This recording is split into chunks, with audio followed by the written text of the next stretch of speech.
नमस्ते। भारत के संविधान के अनुच्छेद 76 में भारत के न्यायवादी पद की व्यवस्था की गई है। वह देश का सर्वोच्च कानून अधिकारी होता है। नियुक्ति एवं कार्यकाल की बात कर ले, महान्यायवादी अटॉर्नी जनरल की नियुक्ति राष्ट्रपति द्वारा होती है। उसमें उन योग्यताओं का होना अति आवश्यक है जो उच्चतम न्यायालय के मुख्य न्यायाधीश की होती है। दूसरे शब्दों में अगर बात कर लें तो उसके लिए यह आवश्यक है कि वह भारत के नागरिक हो, उसे उच्चतम न्यायालय में न्यायाधीश के रूप में 5 वर्ष का काम करने का अनुभव हो, वह किसी उच्चतम न्यायालय में वकालत किया हो जो 10 वर्ष कम से कम 10 वर्ष का हो, राष्ट्रपति के मतानुसार वह न्यायिक मामलों का ज्ञाता हो।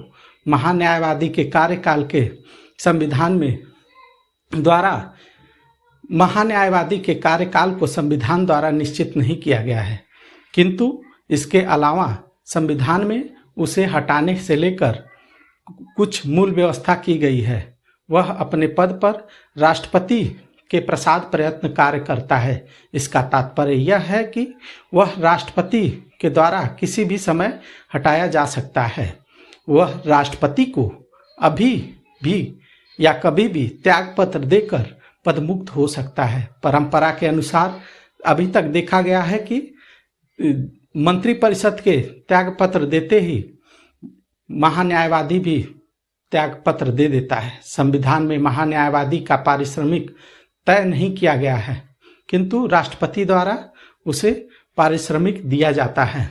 कार्य एवं शक्तियों की बात कर ले तो भारत सरकार के मुख्य कानून अधिकारी के रूप में महान्यायवादी के निम्नलिखित कर्तव्य हैं। पहला, वह भारत को विधि संबंधी ऐसे विषय की सलाह दे जो राष्ट्रपति द्वारा सौंपे गए हों। विधि स्वरूप में ऐसे अन्य कर्तव्यों का पालन करे जो राष्ट्रपति द्वारा सौंपे गए हों एवं संविधान या किसी अन्य विधि द्वारा प्रदान किए गए कृत्यों का निर्वहन करना हो। राष्ट्रपति महान्यायवादी को किन किन कार्यों को सौंपता है तो वह भारत सरकार से संबंधित मामलों को लेकर उच्चतम न्यायालय में भारत सरकार की ओर से पेश करता है। संविधान के अनुच्छेद 143 के तहत राष्ट्रपति द्वारा उच्चतम न्यायालय को भारत सरकार के प्रतिनिधित्व का अवसर दिया जाता है। सरकार से संबंधित किसी मामले में उच्चतम न्यायालय में सुनवाई का अधिकारी होता है। महान्यायवादी के अधिकार एवं मर्यादाओं की बात करें तो भारत के किसी क्षेत्र में किसी अदालत में महान्यायवादी को सुनवाई करने का अधिकार है। इसके अतिरिक्त संसद में दोनों सदनों में वह बोलने का एवं कार्रवाई में भाग लेने का एवं संसद के संयुक्त सदनों में मताधिकार देने के बगैर भाग लेने का अधिकार है। एक संसद सदस्य की तरह वह सभी भत्ते एवं विशेषाधिकार प्राप्त करता है। महान्यायवादी को निम्नलिखित सीमाएं हैं ताकि वह अपने कर्तव्यों के तहत किसी कार्य को संघर्ष को जटिल न बनाए। वह भारत सरकार के खिलाफ कोई ऐसा विश्लेषण नहीं कर सकता जिससे मामले में उसे भारत सरकार की ओर से पेश किया गया हो, वह उस पर टिप्पणी नहीं करेगा। और तीसरा है कि बिना भारत सरकार की अनुमति के वह किसी आपराधिक मामले की व्यक्ति का बचाव नहीं करेगा। बिना भारत सरकार की अनुमति के वह किसी परिषद या कंपनी के निदेशक के पद पर कार्य नहीं करेगा। हालांकि महान्यायवादी सरकार को पूर्णकालिक वकील नहीं है, यह एक सरकारी कर्मी की श्रेणी में आता है, इसे उसके निजी विधिक कार्यवाही से रोका जा सकता है।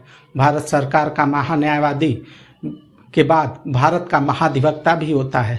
महान्यायवादी के अतिरिक्त भारत सरकार के अन्य कानूनी अधिकारी होते हैं। वे सरकार के महाधिवक्ता एवं अपर महाधिवक्ता होते हैं। वे महाधिवक्ता को उसकी जिम्मेदारी पूरी करने की सलाह देता है। वह उल्लेखनीय है कि भारत सरकार के द्वारा महाधिवक्ता पद को संविधान निर्मित है एवं उसमें उल्लेखित है।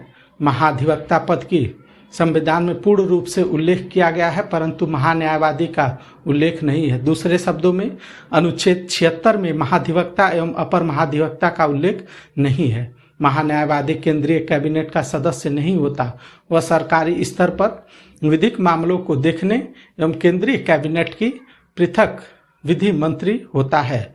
और अनुच्छेद 76 में कहा गया है कि भारत का एक महान्यायवादी होगा।